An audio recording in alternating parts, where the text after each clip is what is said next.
ஆமாம். ஹலோ, அனைவருக்கும் நன்றி. நமது உறுப்பினர்கள் ஒரு 10 நிமிடம் அமைதி காத்து பத்திரிகையாளர்களுக்கு ஒத்துழைப்பு தருமாறு கேட்டுக்கொள்கிறோம். பத்திரிகையாளர்கள் மற்றும் ஊடகவியலாளர்கள் அனைவருக்கும் எங்கள் அழைப்பை ஏற்று இங்கு வருகை தந்துள்ளதற்கு தென்னிந்திய திரைப்பட தொழிலாளர்கள் சம்மேளனத்தின் சார்பில் எங்களுடைய நன்றிகளை தெரிவித்துக் கொள்கின்றோம். தற்போது நேற்று முன்தினம் மாலை மலர் நாளிதழில் மற்றும் சோசியல் மீடியாக்களில் தமிழ் திரைப்பட தொழிலாளர் சம்மேளனம் என்று ஒரு அமைப்பு 606 பிலிம் சேம்பர் வளாகம் சென்னை 6 என்ற அலுவலகத்திலிருந்து யார் ஆரம்பிக்க உள்ளார்கள் என்ற எந்த விவரம் இல்லாமல் வெளியிடப்பட்டிருந்தது. அந்த உரிமையாளரான சேம்பருக்கு நாங்கள் ஒரு கடிதம் அனுப்பி தொடர்பு கொண்டோம். இதுபோன்று தங்கள் முகவலியிலிருந்து தமிழ் திரைப்பட தொழிலாளர் சம்மேளனம் என்ற ஒரு அமைப்பு தொடங்கப்படுவதாக விளம்பரம் வந்துள்ளது. இது எங்கள் தொழிலாளர்களுக்கு எதிராக நீங்கள் ஒரு அமைப்பை உருவாக்குகின்றீர்களா என்று கடிதம் எழுதினோம். அதனுடைய செயலாளர் திரு கிருஷ்ணாரெட்டி அவர்கள் இது போன்ற எந்த அமைப்பும் சேம்பர் தொடங்கப்படவில்லை, அது போன்ற அமைப்பை தொடங்குவதற்கு யாருக்கும் நாங்கள் உரிமையும் அளிக்கவில்லை. யாரோ சிலர் எங்களுடைய அனுமதி இல்லாமல் இது போன்று எங்களுடைய விளம்பர முகவரியை பயன்படுத்தியுள்ளார்கள் என்று தகவல் தெரிவித்தார். அதன் அடிப்படையில் மாலை முதல் நாளில் தொடர்பு கொண்டு இந்த விளம்பரத்தை அளித்தது யார் என்று அறிந்தபோது தமிழ் திரைப்பட தயாரிப்பாளர் சங்கம் இந்த விளம்பரத்தை தந்துள்ளது என்று அறிய வந்தோம். தற்பொழுது தென்னிந்திய திரைப்பட தொழிலாளர் சம்மேளனத்துக்கு நான் பொறுப்பேற்று ஏறக்குறைய 9 ஆண்டுகள் ஆகின்றது.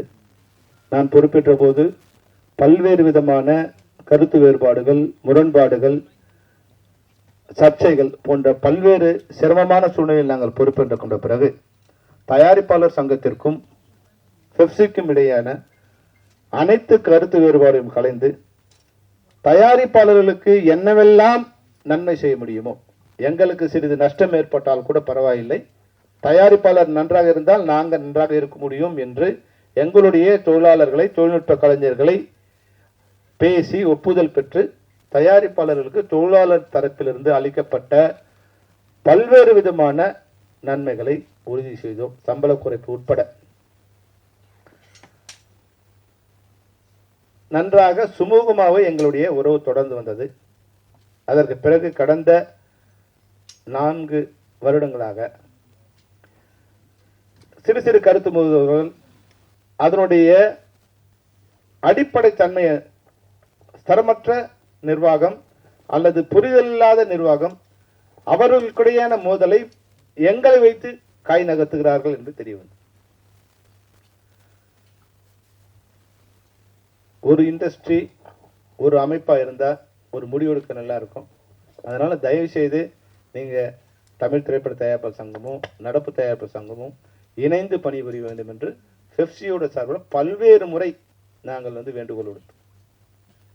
எங்களை பொறுத்த வரைக்கும் தயாரிப்பாளர் பிரிஞ்சிருந்தா நல்லது, ஏன்னா எங்களுடைய ராஜ்யம் நடக்கும். ஆனா அது மாதிரி ராஜ்யம் பண்றதுக்கு நாங்கள் வரல.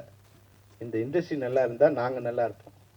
ஏன்னா இந்த இண்டஸ்ட்ரியில நாங்க தான் 30-40 வருஷம் இருக்கும். நாங்கள் என்பது தொழிலாளர்கள், தொழில்நுட்ப கலைஞர்கள். இந்த மேடையில் இருக்கவங்க சரி, யார் உள்ள வந்தாலும் ஒரு 30 வருஷம் 35 வருஷம் இருக்கும். ஆனா திரைப்பட தயாரிப்பாளர்கள் அவங்க வந்தவனும் காணாம போயிடுறாங்க, இல்ல சிரமப்படுறாங்க.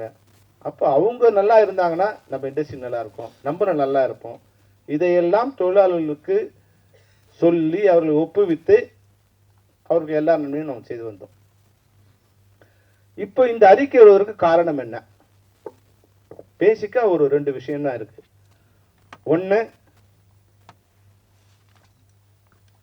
நடப்பு தயாரிப்பாளர் சங்கம்னு ஒன்று இருக்கு, அதுக்கு நீங்க ரெட்டு போடணும், அவங்க கூட ஒர்க் பண்ணக்கூடாது அப்படின்னு சொன்னாங்க. நாங்கள் சொன்னோம், அவங்க 300 பேர் உறுப்பினர் இருக்காங்க, அதில் 250 பேர் உங்களோட உறுப்பினர்கள். நீங்கள் அவங்க மேலே எந்த நடவடிக்கை எடுக்காமல் எங்களை வச்சு அவங்கள அடிக்க சொல்கிறீங்களா? சரியாக வராது. ஒருவேளை நீங்கள் நடவடிக்கை எடுங்க, அப்புறமா பார்க்கலாம். அப்படின்னு அவங்க வந்து பலமாக இருக்காங்க. அதனால் அந்த நடவடிக்கை எடுக்க முடிஞ்சதோ எடுக்க முடியலையோ அதுக்கப்புறம் அவங்க 2 பேரை உட்கார வச்சு இந்த சம்பள பேச்சுவார்த்தையில் அவங்க மூலம் தான் பேசப்பட்டது.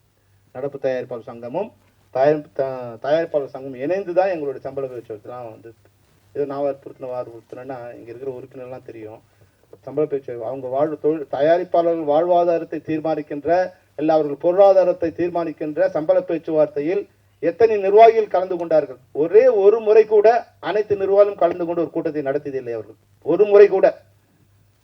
நான் கூட சொன்னேன், எங்க எலெக்ஷன்னா இவ்வளவு வந்து வீடு வீடா வந்து வந்து ஓட்டு கேட்டு நீங்க நிர்வாகத்து வரீங்களே, இந்த தயாரிப்பாளரோட எல்லாரோட வாழ்வாதாரத்தை பாதிக்கிற ஒரு முக்கியமான சம்பள பேச்சுவார்த்தைக்கு நீங்க யாருமே இல்லாம நாங்க யாரு கூட பேசுறது? பல்வேறு முறை நாங்க 4 மணிக்கு வர சொல்லுவாங்க, 4 மணிக்கு போவோம், 5 மணிக்கு, 6 மணிக்கு, 7 மணிக்கு ஒருத்தர் வருவாரு, 6:30 மணிக்கு ஒருத்தர் வருவாரு, 6:30 மணிக்கு வந்தவர் 7 மணிக்கு போயிடுவாரு, 7 மணி வந்து 8 மணிக்கு போயிடுவாரு. நேற்று வந்தவர் இன்னைக்கு வர மாட்டாரு, இன்னைக்கு வந்தவருக்கு நேற்று என்ன பேசணும்னு தெரியாது. இதையெல்லாம் நான் சொன்னா நல்லா இருக்காது, நட்பா இருக்கு. அந்த அடிப்படையில நாங்க இதையெல்லாம் மனசுல சகிச்சுட்டு அப்படியே பயணம் பண்ணோம். அப்போ அவங்க 2 பேரும் காம்ப்ரமைஸ் பண்ணி எல்லாரும் இவங்க நடப்பு தயாரிப்பாளையும் வந்து வற்புறுத்தி கம்பல் பண்ணி நீங்களாம் ஒன்றா இருந்தால் தான் நல்லது அப்படின்னு சொல்லி ஒரு சிஸ்டம் கொண்டு வந்தோம். என்னன்னா தயாரிப்பாளர் சங்கம் தலைமை சங்கம், அந்த சங்கத்தின் மூலமாக அனைத்து அமைப்புகளும் தயாரிப்பு அமைப்புகளும் ஒரு பரிந்துரை கடிதத்தை தயாரிப்பாளர் சங்கம் வழியாக பெப்சிக்கு அனுப்ப வேண்டும். பெப்சி அவர்களுக்கு தொழில் ஒத்துழைப்பு வழங்க வேண்டும். இதை கொள்கை அளவில் நாங்கள் ஏற்றுக்கொண்டோம். நடப்பு தயாரிப்பாளர் சங்கத்தில் எதிர்ப்பு தெரிவிப்ப போது நாங்கள் அவர்களை இப்படி இருந்தால் மட்டும்தான் பணி செய்ய இயலும், இது நீங்கள்லாம் ஒன்றா இருந்தால் தான் நல்லது என்று அவர்களுக்கு வற்புறுத்தி அந்த கொள்கைக்கு ஒப்புவித்தோம். ஒரு நிபந்தனை அடிப்படையில், அதாவது அவர்கள் தயாரிப்பாளர் சங்கத்துக்கு கடிதம் அனுப்பினால் அந்த தயாரிப்பாளரையோ நிர்வாகத்தையோ இவர்கள் அழைக்கக்கூடாது, அவர்கள் நேரடியாக சம்மேளனத்துக்கு அனுப்ப வேண்டும் என்ற நிபந்தனை பேரில் அந்த கொள்கையை அனைவரும் ஏற்றுக்கொண்டார். இப்போ என்னாச்சுன்னா திடீர்னு முதல் எங்களுக்கும் அவங்களுக்குமான பிரச்சனை, ஒரு 1.5 வருடத்துக்கு முன்னாடி சிலம்பரசன் ஷூட்டிங் போகும்போது அந்த ஷூட்டிங்கை நிறுத்தணும் அப்படின்னு வந்து அவங்க என்கிட்ட சொன்னாங்க. அப்போ இங்க சொல்லும் போது நாளைக்கு ஷூட்டிங், நாளை மறுநாள் ஷூட்டிங் இன்னைக்கு, ஆனா ஒரு வாரத்துக்கு முன்னாடியே அங்க வந்து ஒர்க் நடந்தது, ராமேஸ்வரத்துல வந்து ஒர்க் நடந்து செட் ஒர்க் நடந்துகிட்டு இருக்கு, எல்லாம் தயாராகிட்டு இருக்காங்க. முதல்ல உங்க தயாரிப்பாளர் சொல்லியிருக்கணும் இல்லையா? தயாரிப்பாளர் உங்களோட உறுப்பினர், அவரை கூப்பிட்டு நீங்க சிலம்பரம் வச்சு படம் பண்ணாதீங்க, இந்த பிரச்சனை இருக்கு முடிச்சுட்டு போகணும் நீங்க அவர் சொல்லியிருக்கணும். அவருக்கு சொல்லல. அவங்க செட் ஒர்க் நடந்துட்டு எங்க உறுப்பினர் ஆல்ரெடி ஒர்க் பண்ணிட்டு இருக்காங்க. பாதி வழியில செங்கல்பட்டுல இருந்து திண்டிவனம் வரைக்கும் வண்டிகள் போயிட்டு இருக்கு, எல்லா வண்டியும் நிறுத்தி இவங்க சொன்னதுக்காக சரி இவங்களோடு இருக்க நம்ம நட்பை கெடுத்துக்கூடாது, சரி நிறுத்தி அவங்களுக்கு ஒரு பேச்சுவார்த்தை வர வச்சு அந்த தயாரிப்பாளர் வர வச்சு ஒரு சுமூகமான நிலைமையை ஏற்படுத்தி கொடுத்தோம். இது ஒரு வகையில் முடிஞ்சிடுச்சு.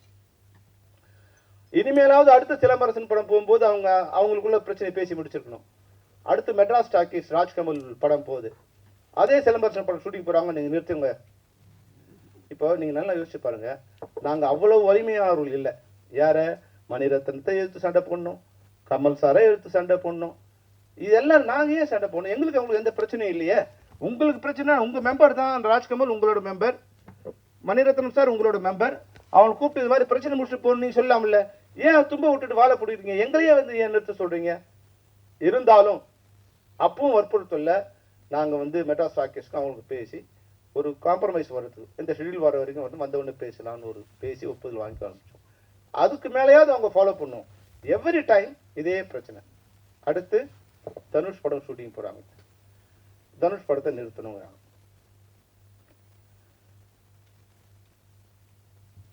நீங்க நல்லா யோசிச்சு பாருங்க. முதல்ல ராஜ்கமல் ஆயிடுச்சு, மணிரத்னம் ஆயிடுச்சு, ஐஸ்வரி கணேஷ் ஆயிடுச்சு, இப்போ அடுத்து தனுஷ். சரி அவங்களும் அவங்க சொல்றாங்கன்னு ஸ்டாப் பண்ணும். ஸ்டாப் பண்ண உடனே தனுஷ் சார் அவங்க வினோத் அவங்க வந்து ஏன் நிறுத்துறீங்க, இந்த மாதிரி ப்ரொடியூசர் கவுன்சில். சரி ப்ரொடியூசர் கவுன்சில். அப்போ நடிகர் சங்கம் வந்தாங்க, எல்லாரும் பேசி என்ன பிரச்சனை? இல்லை எங்கள் செக்ரட்டரியா இருக்கிறவர் 3 கோடி ரூபாய் அட்வான்ஸ் கொடுத்துட்ருக்காரு தனுஷுக்கு, அவர் படம் பண்ணல, அது வந்து ரிட்டர்ன் பண்ண சொல்லுங்கள். நடிகர் சங்க சார்பில் சொல்லி எஸ் நீங்கள் சொல்லு கரெக்டு தான், நாங்கள் ரிட்டர்ன் பண்ண சொல்லி உடனே ரிட்டர்ன் பண்ணுறோம். இல்லை 16 கோடி ரூபாய் ரிட்டர்ன் பண்ணணும். எப்படிங்க 3 கோடி தான் கொடுத்தீங்க, 16 கோடி எப்படிங்க?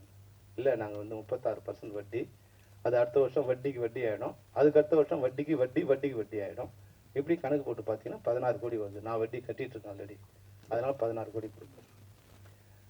நாசர் கேட்டாரு, நம்ம வட்டி கடன் நடத்துறோமா?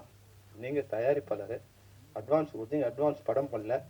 அவர் வந்து ஒரு குறிப்பிட்ட தொகை கேட்டிருக்காரு அட்வான்ஸு, இவங்க அட்வான்ஸ் கருவாக கொடுத்துருக்காரு, அதனால் நீங்கள் அட்வான்ஸே கொடுக்க முடியல, படம் பண்ணுறதுக்கு கஷ்டம், பண்ணது வாங்கிங்கன்னு உங்களுக்கு 2 மாதத்தில் சொல்லிட்டாரு. நீங்கள் அப்போயே வாங்கியிருக்கலாம்ல, அப்போ வாங்காமல் நீங்கள் செக்ரட்டரியாக இருக்கிறதால ஒரு அமைப்பு வச்சுட்டு நீங்கள் எங்களை மிரட்டுறீங்களா அப்படிங்கிற மாதிரிலாம் பெரிய வாக்குவாதம் நடந்தது. எனக்கு செல்வமனே, என்ன நீயும் இருந்துக்கிட்டு இந்த வேலையை பண்ணுற, இது ஒரு கட்ட பஞ்சாயத்து மாதிரி இல்லையா, எப்படி சரியாகும்? நான் சொன்னேன், சார் கொஞ்சம் அட்ஜஸ்ட் பண்ணிங்க சார், கவுன்சிலோட இது ஒரு அக்ரிமெண்ட் இருக்குது, அதனால் அவங்க சொல்கிறத நாங்கள் கேட்க வேண்டிய நிலையில் இருக்கும், கொஞ்சம் அட்ஜஸ்ட் பண்ணிங்க அப்புறம் எல்லாம் பேசி அந்த 3 கோடிக்கு 6 கோடி கொடுக்குறதா பேசி முடிச்சாங்க. அவங்க ஒத்துக்கல. மறுபடியும் 7 கோடி வரைக்கும் வந்தாங்க, அப்பவும் ஒத்துக்கல. இப்போ நானே வந்து தனுஷ் சார்கிட்ட நேரடியாக பேசினேன். அப்புறம் அந்த வினோத் அவர் வச்சு பேசி அது 8 கோடி ரூபா ஃபைனல். அப்போ தனுஷ் சொல்கிறார், அண்ணன் இந்த இதோட நீங்களாம் சொல்றீங்களேன்னு தான், இதுக்கு மேலேன்னா நாங்கள் கோர்ட்டில் பார்த்துக்கலாம், நீங்கள் தலையிடாதீங்க. நாங்களும் அதை சொல்லிட்டோம், சார் இதோட தான் எங்களால் பண்ண முடியும், இது மேலே பண்ண முடியும். இல்லை நாங்கள் ஒத்துக்க முடியாது போக முடியாது. அப்போ நான் சொன்னேன், நீங்கள் செக்ரட்டரி, உங்க பணத்துக்கு மாதிரி இருக்குது, இது வரைக்கும் கொடுத்த அட்வான்ஸ் கொடுத்த தயாரிப்பாளர்ல நீங்க யாருக்கு வாங்கி கொடுத்தீங்க? நீங்க எங்க உட்காந்துட்டு நீங்க உங்க பணத்தை மட்டும் வட்டிக்கு வட்டி வாங்கி கொடுத்த தயாரிப்பாளர் மற்றவங்க வாங்கி கொடுக்கல இல்லையா? அதனால நீங்க அது மாதிரி பேசக்கூடாது சார். ஒரு செக்ரட்டரியா இருக்கிறதால உங்களுக்கு நீங்க அட்வான்டேஜ் எடுத்த மாதிரி இருக்கும், அதுக்கு நாங்கள் ஒத்துழைச்சா எங்க பேருக்கு ஒத்து போயிடும். தயவு செய்து இது ஒத்துக்குங்க, இல்லைன்னா நீங்க அப்புறம் ஜேஏசியில் வச்சு பேசி முடிச்சுங்க, இப்போ நாங்கள் ஷூட்டிங்கை நிறுத்த முடியாது அப்படின்னு சொல்லி அந்த ஷூட்டிங்கே போயிட்டோம். இங்க ஒரு பிரச்சனை ஸ்டார்ட் ஆச்சு. 2வது பிரச்சனை இதே பிரச்சனை தான் மறுபடியும். ஏன்னா ஏதோ வந்து இவங்க பூசி மெழுகி எங்களை குற்றவாளி ஆக்குறாங்க. ஏதோ நாங்கள் ஒர்க் பண்ண வரல, எங்களுக்கு பணம் கொடுத்தா வேலை செய்ய போகிறோம். நாங்கள் என்ன வரமாட்டோம் சொல்றது, நாங்கள் என்ன இதுவா லார்ட் நபக்தாஸா, நாங்கள் இல்லை கோடி அம்பானியா, இல்லை இதுவா, நாங்கள் வேலைக்காரங்க, பணம் கொடுத்தா வர போகிறோம். 2வது பிரச்சனை விஜய் படம் ஷூட்டிங். அவங்க வந்து இவங்க ஆகஸ்ட்ல அறிவிக்கிறாங்க, ஆகஸ்ட் 1 அறிவிக்கிறாங்க, நாங்கள் வந்து ஆகஸ்ட் 15 புதிய படங்கள் ஆரம்பிக்கக்கூடாது, அக்டோபர்ல இருந்து எந்த படம் ஆரம்பிக்கக்கூடாது, அதுக்குள்ள மறுசீரமைப்புலாம் பேசி முடிக்கணும், எங்களுக்கு ரொம்ப கஷ்டமா இருக்கு, எங்களால் படம் பண்ண முடியல, பட்ஜெட்ல எல்லாம் இழுத்து விட்டுறீங்க, இதெல்லாம் சில கட்டுப்பாடுலாம் பேசிட்டு தான் போகணும்னு வந்து all of a sudden without அவர் நாலேஜ் நடிகர் சங்கத்தை கேட்காம எங்களை கேட்காம அனௌன்ஸ் பண்ணிட்டாங்க. நடிகர் சங்கம் அது ரிவோல்ட் கூட பண்ணாங்க. நாங்கள் அட்ஜஸ்ட் பண்ணிக்கிட்டோம். எவ்வளோ அட்ஜஸ்ட் பண்ணணும்னு சொன்னாங்க, பெரிய சூக்கம் சொல்ல வரல, எவ்வளோ இவங்களுக்கு அட்ஜஸ்ட் பண்ணியிருக்கோம் உங்களுக்கு சொல்ல வரோம், தயாரிப்பாளருக்கும் சொல்ல வரோம். அட்ஜஸ்ட் பண்ணிட்டு அப்புறம் நான் முரளி சார் பேசி, இல்லை செல்வமணி இது வந்து எக்ஸிபிட்டாரில் சேர்ந்து முடிவு எடுத்துக்கோ, நீங்கள் ஒத்துழைப்பு கொடுக்கணும்னா சரி ஓகே சார், நீங்கள் உங்களுக்காக நாங்கள் அது ஒத்துழைப்பு கொடுக்கணும், அதுக்கும் ஓகே சொல்லிட்டோம். அப்போ வந்து இந்த பட தயாரிப்பாளர் அவங்க வந்து பெங்களூர் ப்ரொடியூசர்ஸ், அவங்க சேம்பரில் மெம்பராக இருக்காங்க. அதனால் அவங்க என்ன முடிவு பண்ணிட்டாங்க, ஹைதராபாத் ஷூட்டிங் ஷிஃப்ட் பண்ணிக்கலாம், அங்கே போனால் பிரச்சனை இல்லை அப்படின்னு முடிவு பண்ணிட்டாங்க. இப்போது இது மாதிரி இந்த படம் போச்சுன்னா, இந்த படத்தில் இது வரைக்கும் 2.5 லட்சம் தொழிலாளர்கள் ஒர்க் பண்ணியிருக்காங்க. விஜய் படத்தில் 2.5 லட்சம் தொழிலாளர்கள் எங்களுடைய FFC தொழிலாளர்கள் ஒர்க் பண்ணியிருக்காங்க. 2.5 லட்சம் மனித நாட்கள் இங்கே வேலை செய்யப்பட்டிருக்கு. இது ஏறக்குறைய எங்கள் தொழிலாளர்களில் 30% பேருக்கு வேலை கொடுத்த மாதிரி. இப்போ இந்த அமைப்புக்கு தலைவராக இருந்துட்டு இதை கொண்டு போய் அங்கே நடத்துங்கிறதுக்கு நான் தலைவராக இருக்கணும். நான் அவங்களுக்கு ஒரு அஷூரன்ஸ் கொடுத்தேன், சார் அக்டோபர் தான் அவங்க ஷூட்டிங்கு, இப்போ ஆகஸ்ட், அதுக்குள்ளே பேசி முடிச்சிடலாம் சார், நீங்கள் இங்கே ஸ்டார்ட் பண்ணுங்கள், FFC ஸ்டுடியோவில் ஸ்டார்ட் பண்ணுங்கள், உங்களுக்கு என்ன வேலை நாங்கள் பண்ணுறோம், எங்களுக்கு வாடகை கூட வேணாம், நீங்கள் ஃப்ரீயாக பண்ணுங்கள், ஏன்னா நீங்கள் எங்களுக்கு பண்ணீங்கன்னா எங்கள் மெம்பருக்குலாம் வேலை கிடைக்கும், தயவு செய்து பண்ணுங்கள், எதோ ஒன்றாலும் அட்ஜஸ்ட் பண்ணிக்கிறோன்னு சொல்லி அவங்கள்ட்ட தயாரிப்பாளர்கிட்ட, இயக்குநர்கிட்ட, ஆர்ட் டைரக்டர்கிட்ட, அது மாதிரி மேஸ்திரி ராமலிங்கம் அவர் மூலம் எல்லாம் முயற்சி பண்ணி அந்த ஷூட்டிங் கொண்டு வரும். இப்போ ஆகஸ்ட் ஆச்சு, செப்டம்பர் ஆச்சு, அக்டோபர் வரப்போகுது. இப்போது ஷூட்டிங்லாம் நிறுத்தி உட்காந்து இதை வேலை பண்ணுறோம் இல்லையா, இது என்ன எவ்வளோ இம்பார்ட்டன்ட் ஒர்க்கு. 3 மீட்டிங் போட்டிருக்காங்க sir, August September October, August September, இந்த 45 நாளில் 3 மீட்டிங் தான் போட்டிருக்காங்க மறுசீரமைப்பு. அப்போ ஒரு வார் பீரியட்ல உடனே உட்காந்து பேசி முடிக்கணும் இல்லையா. நான் ஒரு மீட்டிங் இவங்களோட பேசி முடிச்சா எங்க யூனியனுக்கு வந்து நாங்க 1 வாரம் மீட்டிங் நடத்துவோம், எப்படியாவது சீக்கிரம் முடிக்கணும் அப்படின்னு டைரக்டர் கன்வின்ஸ் பண்ணி, கேமராமேனை கன்வின்ஸ் பண்ணி, ஆர்ட் டைரக்டரை பேசி அப்படி கொண்டு போய் அங்கே ரெடியாக போனால் அங்கே மீட்டிங் வர மாட்டாங்க. ஏன்னா அதை பற்றி எந்த நாலேஜும் இல்லை அவங்களுக்கு. அப்போ எனக்கு உங்களுக்கு வேறு வழி இல்லை. நான் சொன்னேன், சார் எங்களை நம்பி தான், FFC நம்பி தான் அங்கே வந்து ஒர்க் ஆரம்பிச்சிருக்காங்க, அவங்க ஹைதராபாத் போகிறதா இருந்தாங்க, நாங்கள் சொல்லியிருக்கோம், தயவுசெய்து எங்களுக்காக எனக்கு ஷூட்டிங் பர்மிஷன் கொடுக்கணும் அப்படின்னு அவங்ககிட்ட கேட்டு கெஞ்சி அந்த ஷூட்டிங் வந்து அன்னைக்கு ஒருத்தர், நாங்கள் வந்து நீங்கள் ஒப்பந்தத்தை மீறிட்டீங்க, 1 to 1 கேன்சல் பண்ணுவோம். மறுபடியும் இப்போ கடைசியாக நடந்த பிரச்சனை இது. Suriya sir shooting, Dream Warriors தயாரிப்பாளர். அவர் வந்து நடப்பு தயாரிப்பாளர் சங்கத்தில் ஒரு பதவியில் இருக்கார். அதுக்குள்ளே இவங்களுக்கு அவனுக்கு பிரச்சனை வந்துச்சு, கொஞ்சம் ஏதோ மிஸ் அண்டர்ஸ்டாண்டிங் என்னன்னு தெரியல. இப்போ அதை எஸ்ஆர் பிரபு சொல்லிட்டாரு, இல்லை சார் நாங்கள் கடிதம் நாங்கள் அனுப்ப முடியாது, நாங்கள் நேராக அனுப்புகிறோம், நீங்கள் ஒர்க் பண்ணால் பண்ணுங்க, இல்லைன்னா விட்டுருங்க சார். இப்போ இவங்க கடிதம் இங்கே அனுப்பலைன்னா இவங்க ஷூட்டிங் போனால் மறுபடியும் இவங்களோட நம்ம காலில் விழணும். அதனால நான் வந்து அவருக்கு கொஞ்சம் கடுமையாக பேசி எஸ்ஆர் பிரபுக்கு நடப்பு தயார் பேசி, சார் நீங்கள் த்ரூ கவுன்சில் லெட்டர் வரலைன்னா நாங்கள் வந்து கோஆப்ரேட் பண்ண முடியாது, எந்த வாரம் இப்போ வச்சிங்க, நாங்கள் ஒத்துக்கிட்டோம், அந்த நீங்கள் ஒத்துக்கிட்டீங்க, நீங்கள் கடிதத்தை அனுப்புங்க அப்படின்னு சொல்லி அன்று இரவு 11 மணிக்கு நள்ளிரவு போய் அந்த கடிதம் வந்து தயாரிப்பாளர் சங்கம் சேரா மாதிரி இந்த வேலை செஞ்சோம். முழு இரவு உட்காந்து அதை மறுபடியும் 11:30 மணிக்குள்ள அவர் அன்னைக்கு தலைவர் ஊரில் இல்லை, முரளி ராமசாமி சாருக்கு நான் ஃபோன் மூலம், சார் இது மாதிரி லெட்டர் வந்துச்சு சார், எப்படி பண்ணலாம் சார், லெட்டர் வந்தால் சந்தோஷம் சொல்லி ஒரு பிரச்சனை சும்மா தெரிஞ்சிச்சு, ரொம்ப நன்றி, கோ ஆன் அப்படின்னு சொல்லிட்டாரு. ஆனால் மறுநாள் இவங்க என்ன சொல்கிறாங்க, செக்ரட்டரிஸு எஸ்ஆர் பிரபு நேராக இங்கே வரணும், இல்லைன்னா கடிதம் அனுப்பக்கூடாது, பெப்சிக்கு வரல.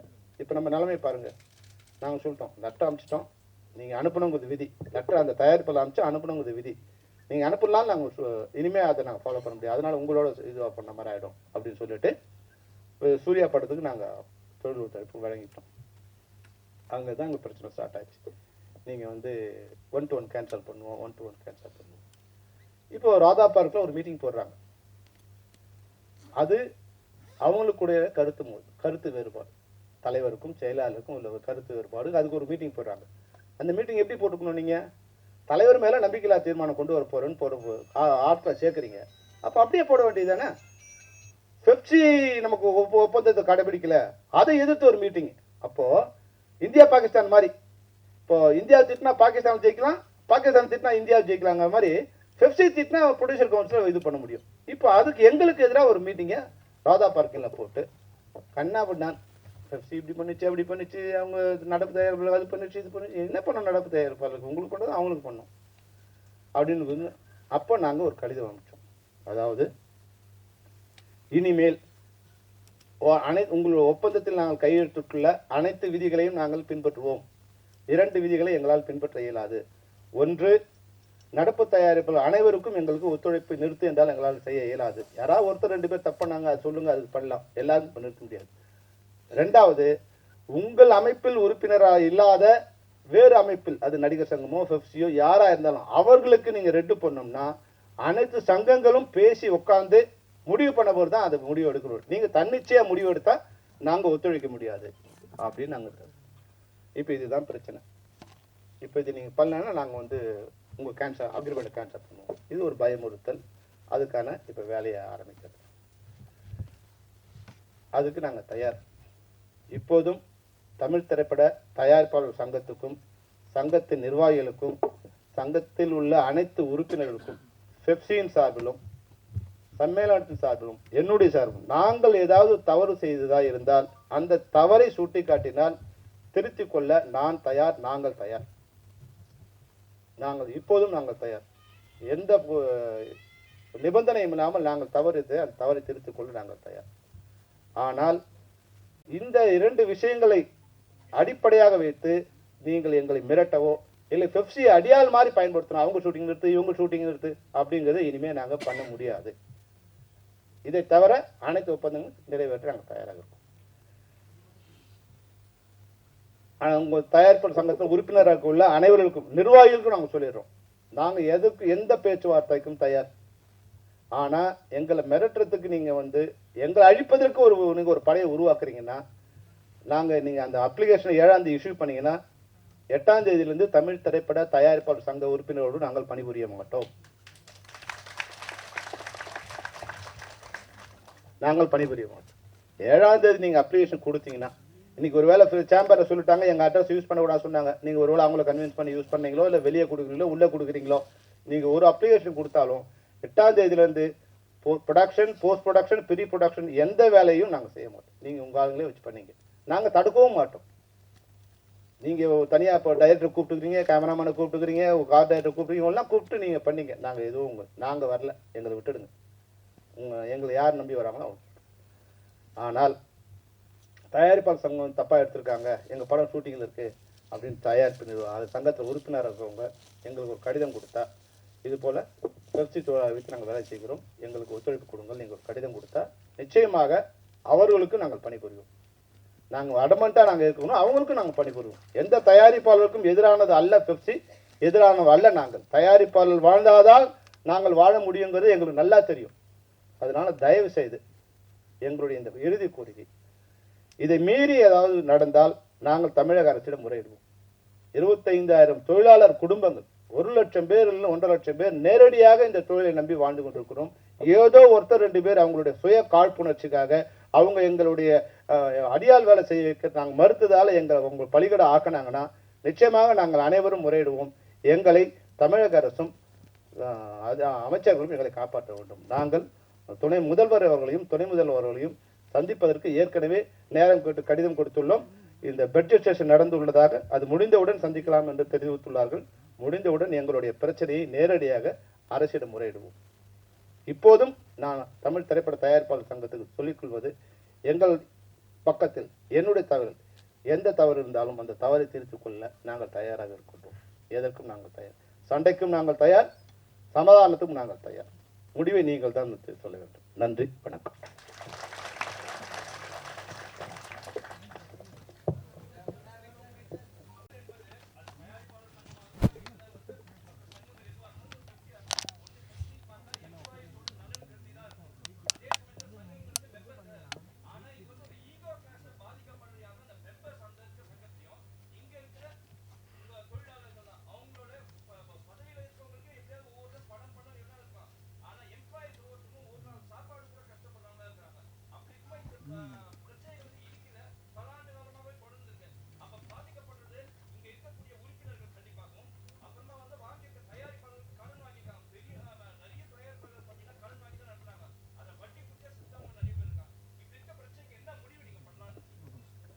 நன்றி சகோதரரே. நான் ஏற்கனவே என்னுடைய கோரிக்கையாக முதல் குரலாக, எங்கள் தரப்பில் எந்த தவறு இருந்தாலும் உங்களுடைய கோரிக்கையை நாங்கள் ஏற்கின்றோம். ஏனென்றால் நான் முதலில் சொல்லியது போல 25,000 தொழிலாளர்கள் இந்த அமைப்பை நம்பி இருக்கிறார்கள். என்னுடைய ஈகோ இங்கு பெரிதல்ல. ஒருவேளை நான் மன்னிப்பு கேட்கணும், தப்பு செல்வமணி நீங்க பண்ண தப்பு, சாரி சார், என்ன தப்பு பண்ண சொல்லுங்க, தப்புனா ஐம் சாரி டெஃபினட். பட் வேற விஷயத்தை உள்ளுக்குள்ள எங்களை நீங்க அடியாள் வேலை பண்றதுக்கு மட்டும் பயன்படுத்தாதீங்க. இனிமே அதுக்கு நாங்க தயார். ஏன்னா இப்போ இது மாதிரி நாங்க பண்ணதுக்காக வந்து நடிகர் சங்கம் எங்களை கண்டிச்சு ஒரு அறிக்கை கொடுத்தாங்க, நீங்க அதிகாரம் மையமா செயல்படுறீங்க, நீங்க ஏதோ எல்லாரோட பெரிய ஆள் மாதிரி செயல்படுறீங்கன்னு. இந்த சண்டை யாருக்குமானது? தயாரிப்பாளருக்கும் நடிகர்களுக்குமானது. அப்போ தயாரிப்பாளர் சங்கம் எங்களுக்கு பேக் பண்ணியிருந்தாங்கன்னா, இல்ல இது நாங்க தான் நிறுத்திருக்கோம், அவங்க நிறுத்தலன்னு சொல்லணும் இல்லையா? அப்ப நீங்க அமைதியா இருந்தா என்ன அர்த்தம்? இப்ப நடிகர் சங்கம் எங்களோட வந்து பல்லாண்டுகளாக ஒரு நெருக்கமான நட்போட இருக்கும். இன்னைக்கு அந்த நட்புல கொஞ்சம் விரிசல் வந்திருக்கு. ஏன்னா அவங்க சொல்றாங்க, நீங்க இஷ்டத்துக்கு அவங்க சொன்னா நிறுத்துறீங்க, ஏன் நீங்க அவங்க சொல்ற கேட்குறீங்க, எங்களை கேட்டு பண்ணுங்கிறாங்க. இவங்க என்ன சொல்றாங்க, அவங்களை கூப்பிடாதீங்க. நாங்க சொன்னோம் சார், நடிகர் சங்கத்தை கூப்பிட்டு பேசலாம் சார், நடிகர் சங்கத்தை கூப்பிட்டு பேசலாம். இல்ல வேண்டாம், நம்மளே முடிவு பண்ணிக்கலாம். இதனால யாரும் இப்போ நாங்க தான் சொல்றோம் இல்லைங்களா சார், நாங்க என்ன சொல்லணும்னு சொல்லுங்க, அவங்க என்ன பண்ண சொல்றான்னு சொல்லுங்க, இல்லை நீங்களே கேட்டு சொல்லுங்க. எங்க உறுப்பினர் பாதிக்க கூடாது, அது போல தயாரிப்பாளரும் பாதிக்க கூடாதுங்கிறதுல நாங்க ரொம்ப பல்வேறு சலுகைகள் நாங்க கொடுத்துருக்கோம் சார்.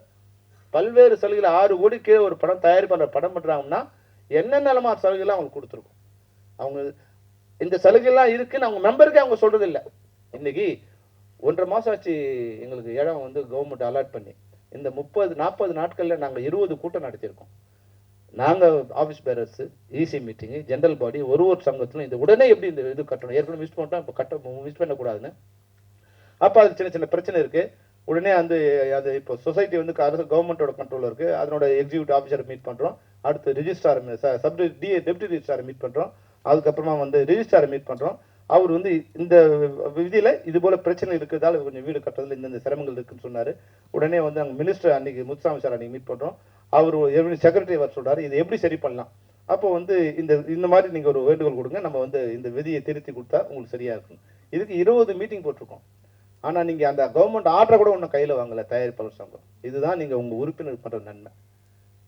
முதல்ல உங்க உறுப்பினருக்கு நீங்க என்ன நன்மை பண்றீங்க? சும்மா நீலி கண்ணீர் வடிக்காதீங்க. எங்கால பார்த்து நாங்க நீலி கண்ணீர் வடிக்கலாம் சொல்லாதீங்க. எங்க உறுப்பினருக்கு நாங்க 100% வேலை செஞ்சுட்டு இருக்கோம். 100% வேலை செஞ்சுட்டு இருக்கோம். நீங்க உங்க உறுப்பினர்களை முதல்ல தொழிலாளியை காப்பாத்துறது அப்புறம் நீங்க உங்க உறுப்பினரை காப்பாத்துங்க. அவங்களுக்கு நீங்க ஆயிரக்கணக்கான பிரச்சனை இருக்கு. ஒரு தயாரிப்பாளருக்கும் ஆயிரக்கணக்கான பிரச்சனை இருக்கு. செத்து செத்து அவங்க வாழ்ந்துகிட்டு இருக்காங்க தயாரிப்பாளர்கள். உங்க உறுப்பினர்களை முதல்ல நீங்கள் காப்பாற்றுங்க. எங்களை காப்பாற்றுவது அப்புறம். உங்ககிட்ட 3000 கோபி சொன்னாலே உங்ககிட்ட 3000 பேர் உறுப்பினர் இருக்காங்க. அந்த உறுப்பினரை நீங்கள் காப்பாற்றுங்கள். அதுக்கு பிறகு எங்களை காப்பாற்றுங்க. எங்களை காப்பாற்றுறது எங்களுக்கு தெரியும்.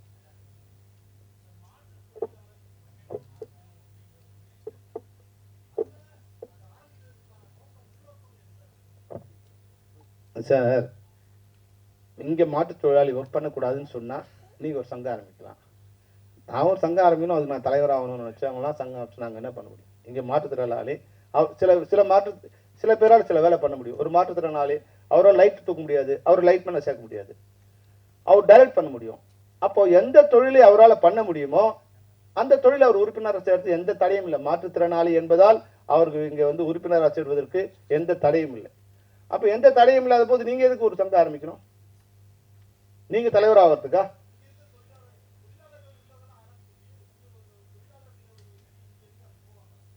இங்க எப்படி போவாங்க சார்? இங்கேயே அவங்க இங்கேயே இருந்து வேலை பண்ணலாம். இங்க இருந்து இங்க வேலை பண்ணக்கூடாதுன்னா தானே அவங்களுக்கு பிரச்சனை. அவங்க வந்து வேலை பண்ணலாங்கிற பட்சம் அவங்க வேலை பண்ணிட்டு தானே இருப்பாங்க. எது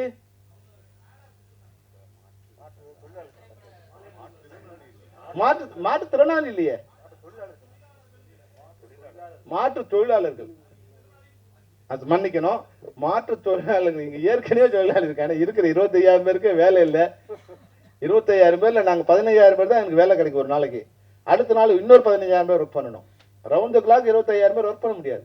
இப்போ ஒரு வேலை இங்க ஆள் இல்லை அப்படின்னா நீங்க வேலை எடுக்கலாம். இப்போ அவங்க மட்டும் சம்பளம் கொடுங்க வேலை பார்க்க போறீங்களா? உங்களுக்கு ஒரு அடிமையை தேடுறீங்க. நீங்க வேலைக்கு தொழிலாளியை தேடல, ஒரு அடிமையே இல்லை வந்து அடியாளை தேடுறீங்க. அதெல்லாம் இப்போ சரியா வராது.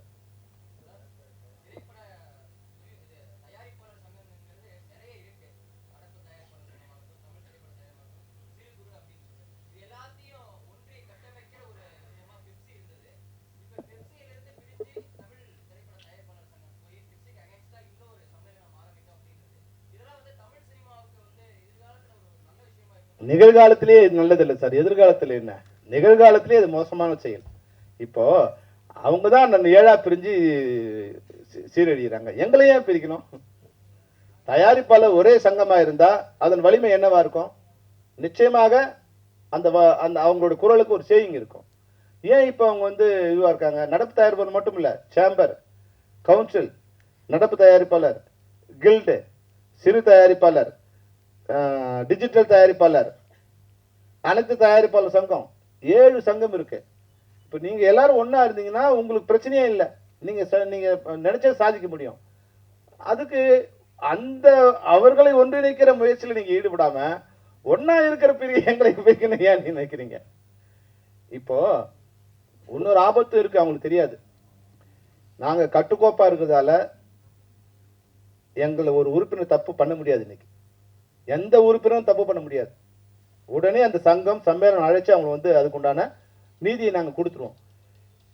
இப்படிதான் ஒரு தடவை இந்த தயாரிப்பாளர் மோசம் போனாங்க. நாங்கள் கடந்த முறை பேச்சுவார்த்தை நடத்தும் போது டெக்னீஷியன் யூனியன்ல ஒரு குறிப்பிட்ட ஒரு பிரிவினர், அதாவது ஜிம்மி ஜிப்பு, பேந்தர், இவங்கெல்லாம் வந்து 14,000 ரூபாய் சம்பளம் அவங்க கடைசியாக கேட்டாங்க. 13,500 ரூபா. நாங்கள் சொன்னோம் சார் கொஞ்சம் பேசி 13,750 ரூபா வச்சுக்கலாம். நோ நான் சொன்னது தான். அப்போ அவங்களும் ஒத்துக்கல. அப்போ ப்ரொடியூசர் கவுன்சில் என்ன சொன்னாங்க? நீங்கள் விட்டுருங்க, நாங்கள் பார்த்துக்குறோம், நீங்கள் தலையிடக்கூடாது, நாங்கள் பார்த்துக்குறோம் அப்படின்னாங்க. அப்படியா? நாங்கள் டெக்னீஷியன் யூனியன் சொன்னோம், என்ன சார்? சார் ப்ரொடியூசர் பார்த்துட்டு விட்டுக்கிட்டு சார்ட்டான். இன்னைக்கு என்ன தெரியுமா அவன் நிலைமை? 20,000 கம்மி யாரும் சம்பளம் வாங்கல. ஏன்னா அவன் ராஜா. ஒருத்தர் 20,000, ஒருத்தர் 21,000, ஒருத்தர் 30,000, ஒருத்தர் 40,000, ஒருத்தர் 50,000. இப்போ இவங்க யாருக்கு அவங்க கேட்டு சார் நீங்கள் அவங்க கண்ட்ரோல் பண்ணக்கூடாதுன்னு சொல்லிட்டாங்க இல்லைங்களா? என்னோட திறமையை கேட்ப நான் சம்பளம் வாங்கிப்பேன், நீங்கள் தலையிடாதீங்கிறான். இதை கெடுத்தது யாரு? நீங்க அன்னைக்கு ஒரு சுமூகம் வந்து அன்னைக்கு வந்து உங்க கண்ட்ரோலுக்குள்ள கொண்டு வந்திருந்தீங்கன்னா இன்னைக்கு ஒரே அமைப்பா இருக்கும். நாளைக்கு அவங்கவுங்க ஒரு சம்பளம் கேட்பாங்க. எந்த சம்பளத்தை நீங்க கொடுப்பீங்க? அப்போ ஒரு அமைப்பா இருந்தா அமைப்புக்கு பயந்து தொழிலாளர்கள் வந்து இல்ல அமைப்பு கட்டுப்பட்டு தொழிலாளர்கள் வந்து ஒரு ஒழுக்கத்துக்கு வருவாங்க. நாளைக்கு 500 பேர் வேணும்னா எங்க போய் தேடுவீங்க நீங்க? இப்ப எங்க வந்து நீங்க சொல்லுங்க சார், நாளைக்கு 500 பேர் ரிக்ஷா வேணும்னா சொல்லி முடிச்ச அரை மணி நேரத்துல 500 பேர் இங்க இருக்கிற ஏஜென்ட் கொண்டு வந்து உங்களுக்கு நிறுத்துருவாங்க. அது யாரு? நீங்க எப்படி பண்ணுவீங்க? அப்போ ஒட்டுக்கோப்பாவும் ஒற்றுமையா இருக்கிறது ஒரு தப்பா? இது ஒரு தவறான. இது வந்து நான் எல்லா தயாரிப்பாளரும் சொல்ல வரல, தயாரிப்பு நிர்வாகத்தில் நிர்வாகிகள் இருக்கவங்களுக்கும் நான் சொல்ல வரல. ஒரு சில பேரோட தனிப்பட்ட விரோதம் தான், அது வந்து தனிப்பட்ட விரோதம் தான்.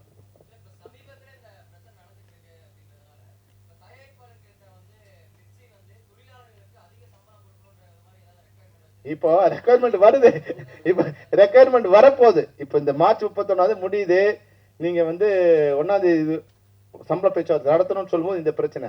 நாங்க அது கூட சொன்னோம், இந்த நாங்க 100 வருஷமா இருக்கோம், 3 வருஷமான சம்பளம் ஏறிட்டு இருக்கு. அதுவே எங்களுக்கு சம்பளம் இல்லைன்னா கூட பரவாயில்ல, எங்களுக்கு பிஎஃப் இஎஸ்ஐ வேணும், நாங்க வந்து ஒரு எம்ப்ளாயா அங்கீகாரம் பெறணும், எங்களுக்கு ஒரு 14% சம்பளம் இது பண்ணி கொடுங்க, எங்களுக்கு பிஎஃப் இஎஸ்ஐக்கு மட்டும் கொடுங்க, யாருக்கெல்லாம் இருக்கோ அவங்களுக்கு கொடுங்க அப்படின்னு கூட நாங்க சொன்னோம். இதை வந்து பேச சொல்லி காலம் எடுத்துட்டே வந்து இப்போ வந்து அதுக்கு சண்டைக்கு போட்டாங்க, இனிமேல் உங்களோட கிடையாது அப்படின்ட்டாங்க. இப்போ நடப்பு தயாரிப்பு சங்கத்தில் நாங்கள் பேசி அவங்களை கன்வின்ஸ் பண்ணி ஓகேன்னு. இப்போ எங்க மேல வந்து பரிதாபம் காமிக்கிறோம், என்ன பண்ணணும், அவங்க 15% கொடுக்குறேன்னு ஒத்துக்கிட்டா நீங்க என்ன பண்ணணும், நாங்களும் கொடுக்குறோன்னு சொல்லணும். அவங்களுக்கு ஃபோன் பண்ணி, இது வரைக்கும் உங்களுக்கு சண்டை இல்லை, அவனை வாழவே விடக்கூடாது சொன்னவன், இன்னைக்கு நீங்க அவங்களுக்கு ஃபோன் பண்றீங்க, ஃபோன் பண்ணி சார் நீங்க ஒத்துக்காதீங்க, அது பிரச்சனை, இதுக்கு நீங்க ஒத்துக்கிட்டு நாங்களும் கொடுக்கணும். எவ்வளவு நல்ல எண்ணம் பாரு. இந்த நல்ல மனிதர்கள் தான் இவங்க தொழிலாளர் சம்மேளனத்தை ஆரம்பிக்க போறாங்க. எங்களுக்கு 100 வருஷமா நாங்க கூலிக்கார மாதிரி ரோட்ல நின்றுட்டு இருக்கோம், நாங்க ஒரு எம்ப்ளாயா கன்வெர்ட் ஆகி எங்களுக்கு பிஎஃப் இஎஸ்ஐ வந்து எங்களுக்கு ஒரு நல்ல விஷயம். இப்போ ஒரு ஸ்டேஜில் ஒருத்தர் அனௌன்ஸ் பண்ணார் இல்லையா, ஒரு ஜூனியர் ஆர்டிஸ்ட் அவங்க ஒய்ஃபுக்கு வந்து 2 கிட்னி வேலை செய்யல, ராமச்சந்திரா போனா வந்து 12 லட்ச ரூபா ஃபீஸ் சொல்றாங்க. அவர் வந்தார் எங்கிட்ட, சார் ஏதாவது ஹெல்ப் பண்ணுங்க. நான் சொன்னேன் 12,000 20,000 பண்ணலாம்ப்பா, 12 லட்சம் நாங்க எப்படி பண்றது. அப்புறம் பேசும்போது அவர் இஎஸ்ஐ மெம்பரா இருக்காருன்னு தெரிஞ்சுது. அப்புறம் ஒன்று யூஎஸ்ஐக்கு வந்து டெப்டி டைரக்டருக்கு நாங்கள் ஃபோன் பண்ணி இது மாதிரி இருக்கு, என்ன பண்ணலாம், ஒரு 10 லட்சத்துக்கு மேலே போச்சுன்னா நாங்கள் ஒரு எலிஜிபிலிட்டி சர்டிஃபிகேட் கொடுக்கணும். அப்புறம் லெட்டர் கொடுக்க சொன்னார், ஃபெஃப்சிலேருந்து லெட்டர் கொடுத்தோம். அந்த லெட்டரின் அடிப்படையில் அந்த உறுப்பினருக்கு வந்து அவங்க இன்னைக்கு ஃப்ரீயாக தமிழ்நாட்டில் இருக்க அப்போலோலாம் பண்ணலாம், ராமச்சந்திரன் எந்த அலுவலகத்திலும் ஃப்ரீயாக வந்து ஹாஸ்பிட்டலில் அவங்க இப்போ அந்த கிட்னி டிரான்ஸ்ஃபர் டோனர் இருந்தால் பண்ணிடலாம். இப்போ அடுத்த வாரம் அவங்களுக்கு இந்த ஆப்ரேஷன் நடக்க போகுது. அப்போது இது போன்ற ஒரு பாதுகாப்பு எங்கள் எல்லா மெம்பரும் கிடைக்கும் இல்லையா. அவங்க வேற வகையில் எப்படி அவங்க இஎஸ்ஐ மெம்பராக இருந்ததால அவங்களுக்கு கிடைச்சது, நாங்கள் இஎஸ்ஐ மெம்பராக இருந்தால் எங்களுக்கு இந்த பாதுகாப்பு இருக்கு இல்லையா. இந்த நீங்களும் எங்களுக்கு இன்சூரன்ஸ் கொடுக்க மாட்டீங்க. நேற்று ஒரு அம்மா இறந்துட்டாங்க, நீங்கள் என்ன பண்ண போறீங்க. அவங்களோட நல்ல வேலை, அவங்க வந்து ஒரு பெரிய கம்பெனியில் ஒர்க் பண்ணும்போது இறந்தாங்க, அந்த கம்பெனி கொஞ்சம் பணம் கொடுக்கும். இந்தியன் கம்பெனியில் ஒர்க் பண்ணதால தான் அவனுக்கு 1 கோடி ரூபாய் கிடைச்சது. கும்பகோணத்தில் ஒரு ஷூட்டிங்கில் 6 பேர் செத்தாங்க.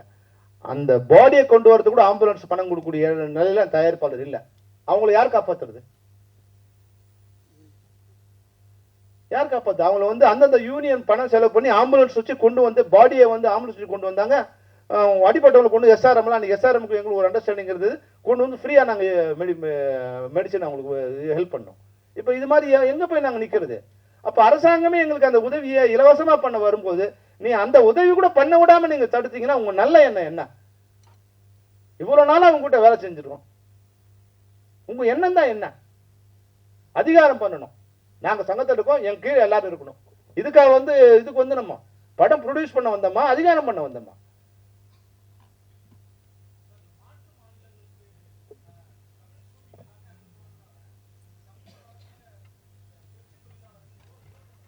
சார் 100% இழப்பு சார். வெளியூருக்கு ஒரு படம், நான் சொன்னேன் இல்லைங்களா, இப்ப 2.5 லட்சம் வேலை நாட்கள் நாங்க வேலை செஞ்சிருக்கோம்.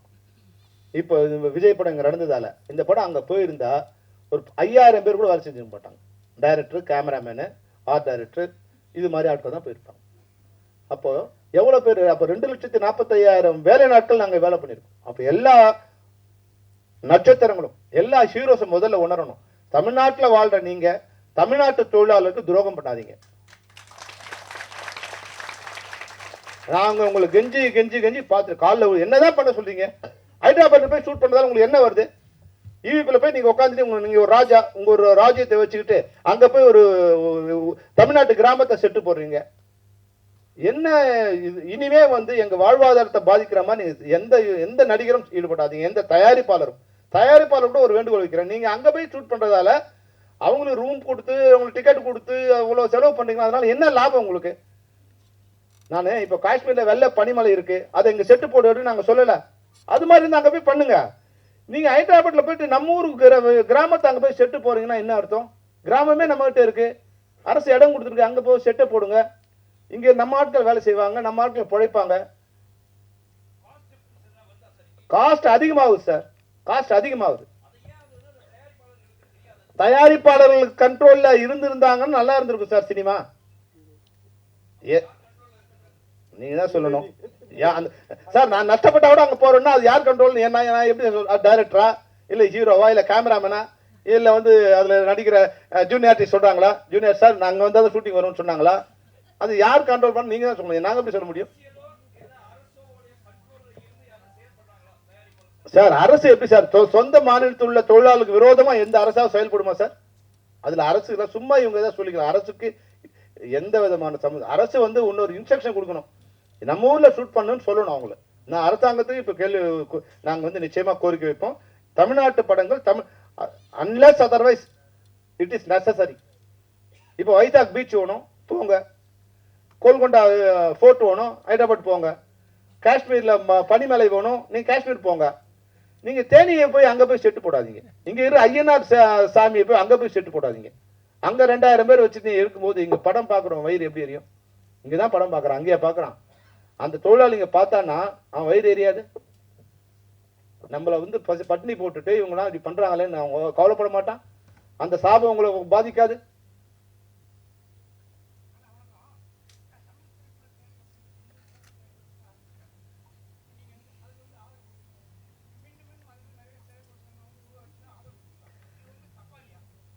தயாரிப்பாளர் சங்கம் சேம்பர்ல இருந்து வரும்போது அதுக்கு பெப்சி ஆதரவு கொடுத்தது, அது தப்பு இல்லையா? இப்ப நம்ம அவங்களுக்கு ஆதரவு கொடுக்க மாட்டோம் சொன்னோம், நீங்களே பண்ணுங்கன்னு. உங்களால அவங்களுக்கு எதுவும் பண்ண முடியும்? நீங்க இன்னொரு அவங்களை வளர்த்து விட்டுட்டீங்க. அதுல ஒரு 300 பேர் 400 பேர் இருந்து நீங்க படம் பண்ணிட்டு இருக்காங்க. நாங்க பண்ண மாட்டோம், நஷ்டம் யாருக்கும்? வளர்த்து யார் விடுவது? நீங்க உங்களுக்கு பிரிஞ்சு போகும்போது நீங்க அவங்களை அரவணைச்சுக்கணுமா இல்ல நாங்க வந்து சேர்த்து நீங்க அவங்க கூட போய் சேருங்கன்னு சொல்லணுமா?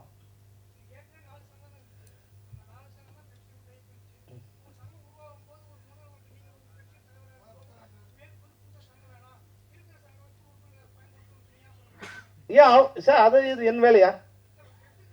அது அது பெப்சியோட வேலை இல்லைங்க. நீங்க அவங்க எங்கிட்ட வந்தாவா இல்லாட்டி அவங்க சொல்லுவாங்க நாங்க இது மாதிரி ஒரு சங்கம் ஆரம்பிச்சுக்கிறோம். நாங்க சொல்லாமல இருந்த 3 வருஷமா போராடி 30 மீட்டிங் அவங்களோட வச்சிருக்கோம். ஒரு தடவை நாங்க இருந்து 2 பேரை உட்கார வச்சு பேசிட்டு இருக்கோம். இன்னைக்கும் பேசியிருக்கோம் சார். அவங்க கூப்பிட்டு உட்கார வச்சு பேசலாம் சார், பேச்சுவார்த்தைக்கு நான் தயாரா இல்லைன்னு சொன்னா அதுக்கு நாங்க என்ன பண்றது? பேச்சுவார்த்தைனா 2 பேர் சம்மதிச்சாதான் பேச்சுவார்த்தை நடத்த முடியும். இவன் அழிச்சிருன்னு சொன்னா அழிக்கிறதுக்கு நாங்க ஆளு, நீ முடிஞ்சா அழிச்சுக்க, அழிக்கிறதுக்கா நான் ஆளு?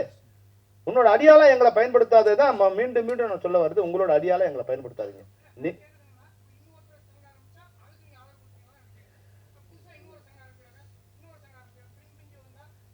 சார் சங்கங்களை ஆரம்பிக்கிறது வந்து இனிமே அவங்கவுங்க வேலை சார், அது எங்க வேலை இல்லை. அது எங்க வேலை இல்லை, நாங்க வேலை செய்வோம் அவ்வளவுதான். எவ்வளவு பேர் வந்தாலும் நாங்க வேலை செய்வோம் சார். அது அவங்க தான் பார்த்தது. அந்தந்த சங்கங்களை அவங்களை பாதுகாக்க வேண்டிய அவங்க தான். நாங்க சங்கத்தை உருவாக்க மாட்டோம். நான் போய் இன்னொரு சங்கத்தை உருவாக்கினா சொல்லுங்க என்ன சார் பெப்சி இது மாதிரி அநியாயம் பண்ணீங்க, நான் போய் ஒரு ப்ரொடியூசர் கொஞ்சம் உருவாக்கலாமா? அது தப்பு. ஆனா யாரோ உருவாக்குறாங்கன்னா அதுக்கு நான் என்ன பண்ண முடியும்? நீங்க வந்து உருவாக்காம பாத்துங்க, அது உங்களோட வேலை, என் வேலை இல்லை, பெப்சியோட வேலை இல்லை. பெப்சி வேலை செஞ்சா சம்பளம் கொடுக்கணும், ஒழுங்கா வேலை செய்யணும், டைமுக்கு வரணும். அதுதான் பெப்சி சொல்ல முடியுமே தவிர இன்னொரு ப்ரொடியூசர் கூட ஏன்பா நீங்க ஆரம்பிக்கிறீங்க அப்படின்னா அது உன் வேலையா போயான்னு சொல்லுவான்.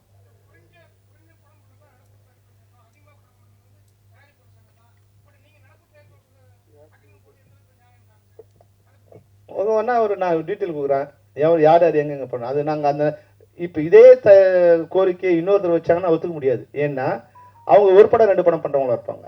இன்னைக்கு நடக்கும்போது மெஜாரிட்டியான படங்கள் இங்க இருந்து தான் வருது. இதுல இப்ப அதனோட துணைத் தலைவர் உறுப்பினராக இருக்காரு, நிர்வாகத்தில் இருக்காரு. அந்த சங்கம் ஒண்ணு அங்கிருந்து வா இல்ல நடவடிக்கை எடுக்கணும் இல்ல. அதை விட்டுட்டு என்ன கேட்டீங்கன்னா உங்க தயாரிப்பாளர் சங்கத்துல துணைத் தலைவர் அவர் அங்க மெம்பர் வந்து படம் எடுக்கிறாரு, எப்படி நீங்க அவர் துணைத் தலைவர் வச்சுக்கிட்டீங்க? அவர் வந்து பணம் கொடுத்தாரு, உங்களுக்கு வந்து இன்சூரன்ஸ் பணம் கட்ட கொடுத்தாரு விட்டுட்டீங்களா? இல்ல நாங்க அவர் போய் நீங்க அவர் போய் சேர நாங்க சொல்லணுமா, நீங்க சொல்லணுமா, நாங்க சொல்லணுமா?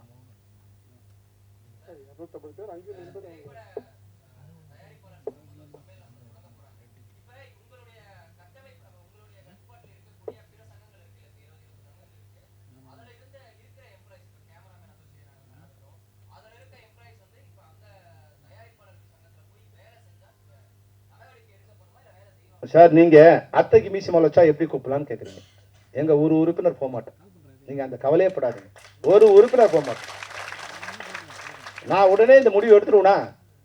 முதல்ல இசி போட்டு ஜெனரல் பாடி போட்டு இன்னைக்கு அனைத்து சங்கங்களில் இருக்கிற அனைத்து உறுப்பினரும் வர வச்சு, இசி செயற்குழு மெம்பர்ல இருந்து ஆபீஸ் பேரண்ட்ஸ் எல்லாரும் வர வச்சு அவங்க எல்லாரோட ஒப்புதல் பெற்ற பின்னர் தான் நான் அறிவிக்கிறேன்.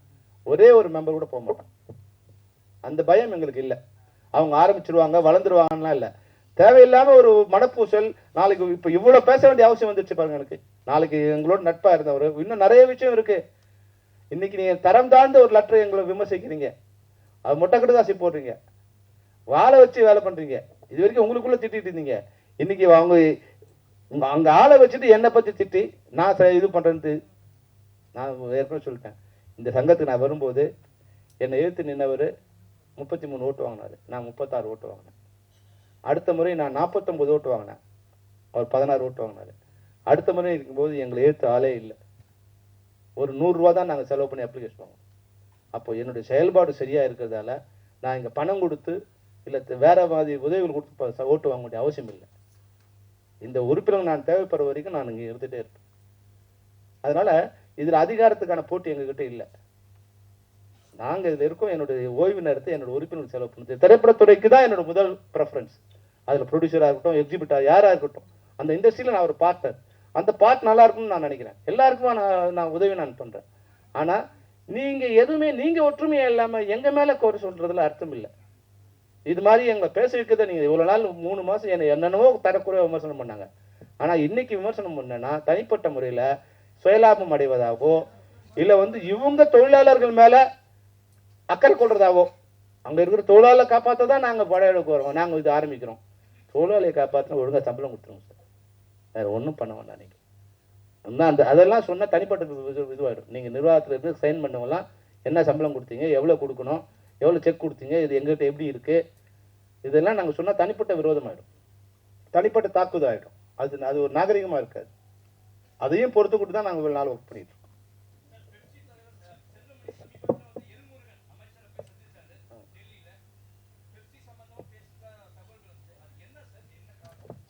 சார் அவர்கிட்ட ஒரு 3 உதவிகள் கேட்டோம் சார்.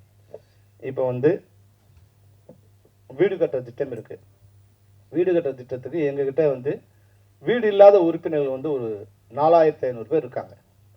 அவங்களுக்கு நாங்க அந்த பிரைம் மினிஸ்டர் ஸ்கீம்ல 2.5 லட்சம் ரூபாய் மானியம் இருக்கு, அதை வழங்கணும்.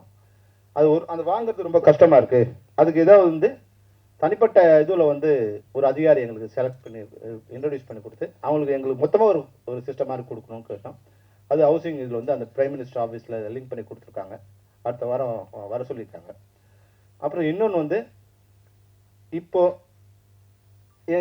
இதுல நாங்க திட்டம் கொண்டு வரோம். அதுல யாருக்கெல்லாம் வேலை செய்யற எல்லாருக்கும் நன்மை.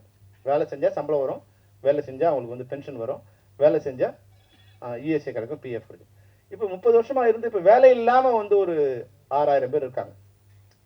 இப்ப அவங்களுக்கு ஒரு ஓய்வூதியம் கொடுங்க, ஒரு மாசம் 3000 ரூபாய் கொடுங்க அப்படின்னு சொன்னோம். அவருனால இது மாதிரி 12 கோடி தொழிலாளர்கள் இருக்காங்க, அமைப்பு சாரா தொழிலாளர்கள். அவங்க மொத்தமா கொடுக்கறதுங்கிறது ஒருத்தர் கொடுத்தா எனிமிட்டி வந்துடும். அதனால நீங்க ஒரு ஸ்கில்டு இதுவா ஒரு எம்ப்ளாயிஸ் ஒரு அசோசியேஷன் வச்சுட்டீங்கன்னா அதுல ஒரு 2 வருஷம் 3 வருஷம் ஒர்க் பண்ற மாதிரி தான் நிச்சயமா 60 வயசு 65 வயசு மேல பண்ண பிறகு அவங்களுக்கு ஓய்வூதியம் கொடுக்கிறது நம்ம முயற்சி பண்ணலாம் அப்படின்னு தொழில்துறையை சேர்ந்த அதிகாரிகள் குறித்து பேசினாரு. அந்த ஒரு கோரிக்கையை கொடுத்துருக்கோம். அதை நாங்க பண்ணித்தரோம்னு சொல்லிட்டாரு.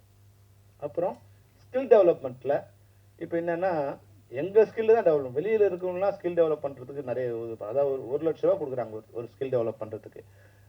35,000 ரூபாய் அந்த லேப்டாப் வாங்குறதுக்கு, 35,000 ஃபேக்கல்ட்டிக்கு டீச்சர்ஸ் டீச் பண்றவங்களுக்கு, 30,000 அந்த ஆர்கனைஸ் பண்றவங்களுக்கு. இது போல இது பண்ணி 1 லட்சம் ரூபாய் மாதிரி 10,000 பேருக்கு சாங்ஷன் பண்ணிருக்காங்க. எங்க தொழிலாளர்கள் இது மாதிரி இருக்காங்க. இப்போ வர எல்லாருமே இப்போ அசிஸ்டன்ட் டைரக்டர் இதெல்லாம் கதை சொல்லிட்டு தான் முன்னாடி பேப்பர்ல எழுது, இப்பெல்லாம் லேப்டாப் இருந்தால் தான் நடக்குது. அப்போ அவங்களுக்கு இப்போ கேமராமேனுக்கோ இது மாதிரி சரி அவங்கவுங்க தொழிலில் அவங்களுக்கு ஸ்கில் டெவலப் பண்ணுறதுக்கு நீங்கள் அதை இது பண்ணி கொடுக்கணும்னு சொன்னேன். அதை அவர் கோரிக்கையாக கொடுத்துருக்கு. அதை நிச்சயமாக அதை ஆர்கனைஸ் பண்ணி கொடுக்கணும்னு சொல்லியிருக்காரு. இந்த 3 கோரிக்கை தான் அவர் கொடுத்துருக்கோம். அது நிச்சயமாக பண்ணித்தராரு. அவர் உண்மையாக அவருக்கு ஒரு நன்றி சொல்லணும். அவர் ஒரு தமிழ் நம்ம தமிழ் சினிமா மேலே ஒரு ஆர்வம் இருக்காரு. நமக்கு உதவணுங்க ஒரு நல்ல எண்ணத்தோடு இருக்காரு. அதனால எப்போ நேரம் கேட்டாலும் கொடுத்து அது சம்பந்தப்பட்ட அதிகாரிகளை நேரடியாவோ இல்லை அமைச்சகத்தையோ அணுகி எங்களுக்கு அந்த உதவியை ஒரு 4-5 தடவை கூப்பிட்டு நேரடியாக பேசியிருக்காரு. அது நடந்துச்சுன்னா ஒரு பெரிய சந்தோஷம்.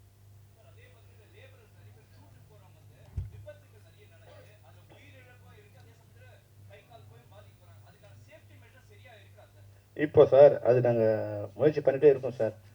இது வரைக்கும் ஒரு 5% தான் நடந்திருக்கு சார். அது எங்கள் உறுப்பினரும் அசால்ட்டாக இருக்காங்க, வாங்கி கொடுத்தாலும் போட மாட்டேங்கிறாங்க.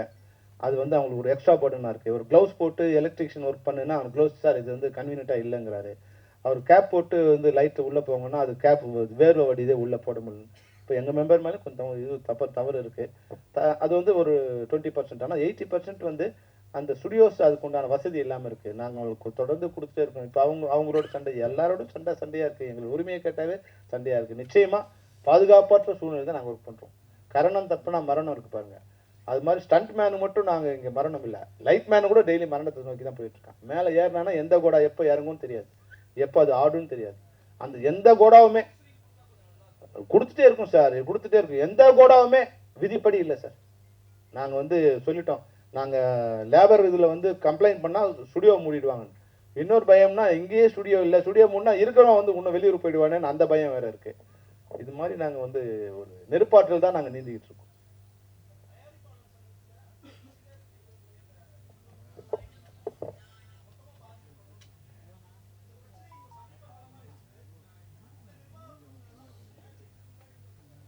சார் இது வரைக்கும் இருந்தவங்களோட எங்களுக்கு எந்த பிரச்சனையும் இல்லை சார். எல்லா பிரச்சனையும் நாங்கள் சுமூகமாக தான் சார் முடிச்சிருக்கோம். எவ்வளோ பிரச்சனை வந்திருக்கு சார், எவ்வளோ பிரச்சனை வந்திருக்கு. ஒரு சிலர் நான் தனிப்பட்ட முறையில் யாரும் சொல்ல வரல, அவங்களுக்குள்ள ஒரு ஒருங்கிணைப்பு இல்லை சார். தலைவர், செயலாளர், துணைத் தலைவர், இணைச் செயலாளர், செயற்குழு உறுப்பினர்களுக்கு ஒரு ஒருங்கிணைப்பு இல்லை. அப்போ தங்களுக்குள்ள கருத்து மோதல்ல அது வந்து இப்படி ஆயிடுது. அப்படிதான் நான் உணர்றேன். அது தவிர வேற ஒன்றும் அதில் இருக்க மாதிரி தெரியல. இப்போ இந்த நிர்வாகத்தில் வரும்போது தான் எனக்கு வந்து இந்த பிரச்சனை இல்ல சார். பெப்சியை எதிரியா காமிச்சா அங்க ஜெயிக்கலாம் சார். பெப்சியோட வேலை செய்ய மாட்டோம், உடனே 100 பேர் கை தட்டுவாங்க, அப்ப நான் தலைவன் ஆயிடுவேன். அவ்வளவுதான்.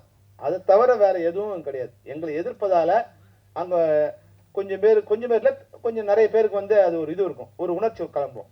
இனிமேல் அவளோட இது நம்ம அடிமைத்தனத்தை நம்ம இல்லை, நம்மளே நம்ம ஒர்க் பண்ணிடுவோம். யாரு கூட ஒரு நாள் ஒர்க் பண்ணலாம், யாரு கூட ஒர்க் பண்ணுவேன்? நம்ம சொல்லிட்டோம்.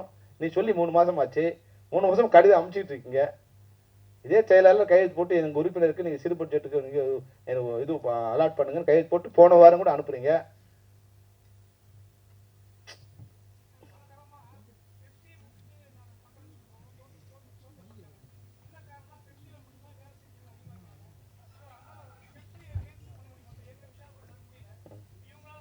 சார் அனுபவ ரீதியாக நான் சொல்றேன் சார், பண்ண முடியாது சார்.